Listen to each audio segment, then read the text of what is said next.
धनुजात्रा अवसर में निष्ठा परिवार रक्तदान शिविर तृतीय दिन में 71 यूनिट रक्त संग्रहित। विश्व प्रसिद्ध धनुजात्रा अवसर में जर्ज हाईस्कूल मीना बजार पड़ियाठारे निष्ठा परिवार तरफ तृतीय दिन स्वेच्छाकृत रक्तदान शिविर रेड ड्रप माराथन अनुष्ठित होता। यही शिविर में मुख्य अतिथि भाव में बरगढ़ जिला मुख्य चिकित्सा अधिकारी श्रीमती निरुपमा षडंगी, सम्मानित अतिथि भाव विशिष्ट शिक्षाविद श्री अमरेन्द्र पंडा, रक्त भंडार अधिकारी सुशांत कुमार कर, डाक्टर प्यारेलाल त्रिपाठी, डीपीएम गिरिजा शंकर मिश्र, संबलपुर रक्त भंडार डाक्तर कल्पेश कक्कड़, खाद्य सुरक्षा अधिकारी परमेश्वर नायक, चाषी नेता रमेश महापात्र प्रमुख जोग देथिले। धनुजात्रा देखि आसिथिबा समय रक्त देबा पई युवक युवती मध्य बेच उत्साह देखा मिलता। बरगड़ रक्त भंडार द्वारा सर्वमोट 72 यूनिट रक्त संग्रहित होता।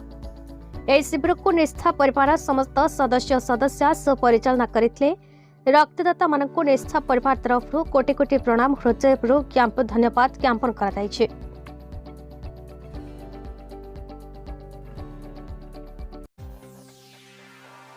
बरगढ़ जिलूर टिकेलाल त्रिपाठी रिपोर्ट, भारत न्यूज।